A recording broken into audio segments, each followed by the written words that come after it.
I signed up because of you lot. Okay. I had completely forgotten that we would not be together at any point until today.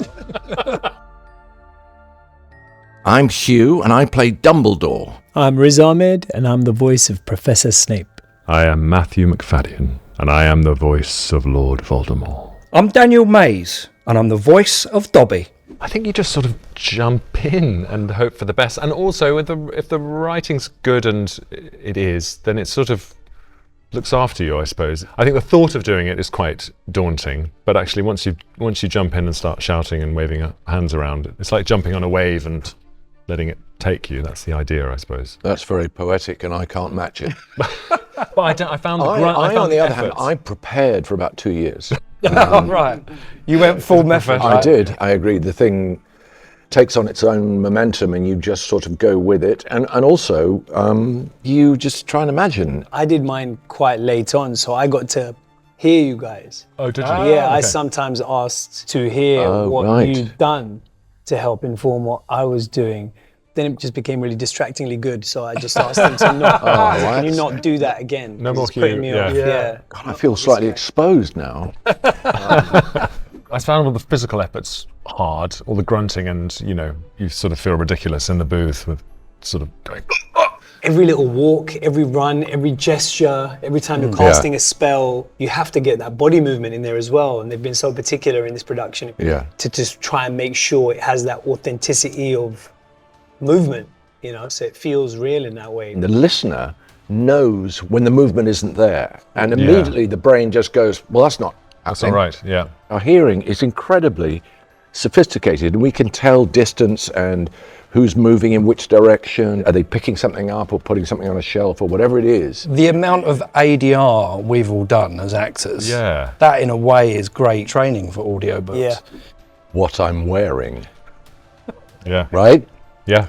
Quite liberating in that way. I try to never think about it on those terms. It's like when everyone always asks you, like, what's the difference between acting on screen as opposed to stage? You just consider yourself to be an actor, and whatever medium you're on, you just throw yourself into it. I found that you sort of lose that third eye you have, when the camera's on you. There's a sort of slightly different feel, which is quite nice, quite freeing, I suppose. And you've got this mic strapped to you have like a headband, and I had a comfort wand. Oh, okay. Did you? I found the one very comforting as a sort of prop. It's more physical than you'd imagine, though, it is, isn't it? Yeah. When you're acting on screen, you tend to do these kind of shorter takes and then stop, and they wait, and they turn the camera around, you get a moment. It's like a sprint and a marathon at the same time a little bit when you're doing this voice stuff, because you don't get those breaks. Also, I personally, I don't talk that much in a day.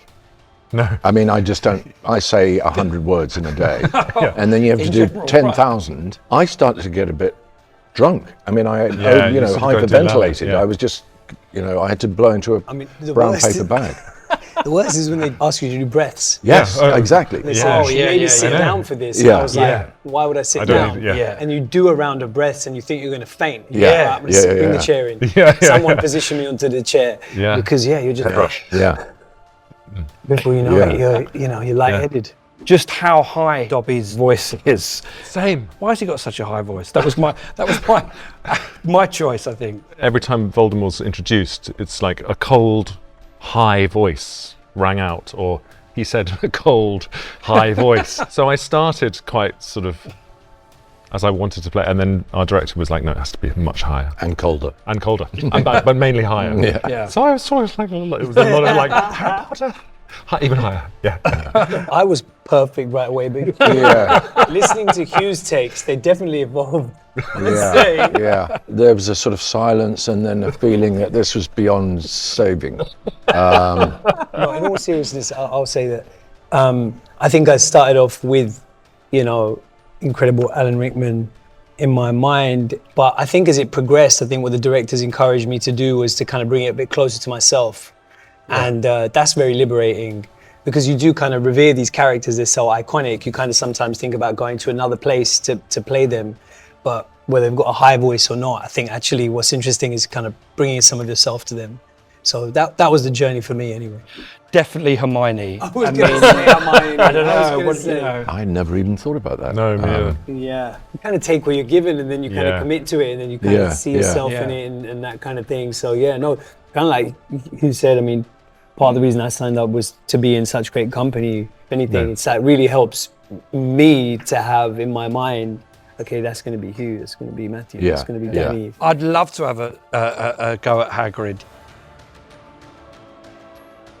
Daniel, Hugh, what was your first encounter with the Harry Potter series, and how has it influenced your approach to this project? This is a yes/no question. I think my first port of call was indeed the movies, and then we progressed onto the books from there. That heavily influenced how I played Dobby in this particular version. So Matthew, how do you think the new audiobook project might introduce the wizarding world to a new generation of young listeners? I guess it's good because young people listen to things more than we did, don't they? That's the sort of media of choice. Often podcasts and audio learning and things like that is more of a thing. You've got it on your phone, or you've got it on your tablet, and you jump on the bus and listen to it, or listen to it in bed. So it's a brilliant way in, I think. I hope. Okay, Riz, has there been a particularly memorable or funny moment during your recording sessions that you'd like to share? You go on this journey with this character, and it's a character who's got so many layers, and he's hiding so much under that tough exterior. It definitely felt quite emotional, and there are no other actors there. You can really invest in that moment as a very private moment.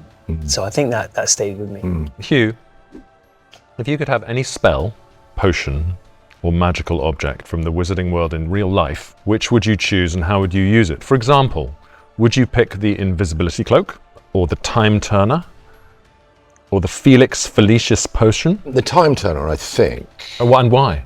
Because when I think back on places I've been and things I've done and things I've said, and if I count up all the things I'm glad I've said, it's about 4. If I count up the things I wish I hadn't said, Yeah, so you could just... it's many, many, many, many billions. Sure. And if I could just go back and sort of hoik something, it wouldn't have to be very far. It might only just be a second or two. I mean, like right now, for example.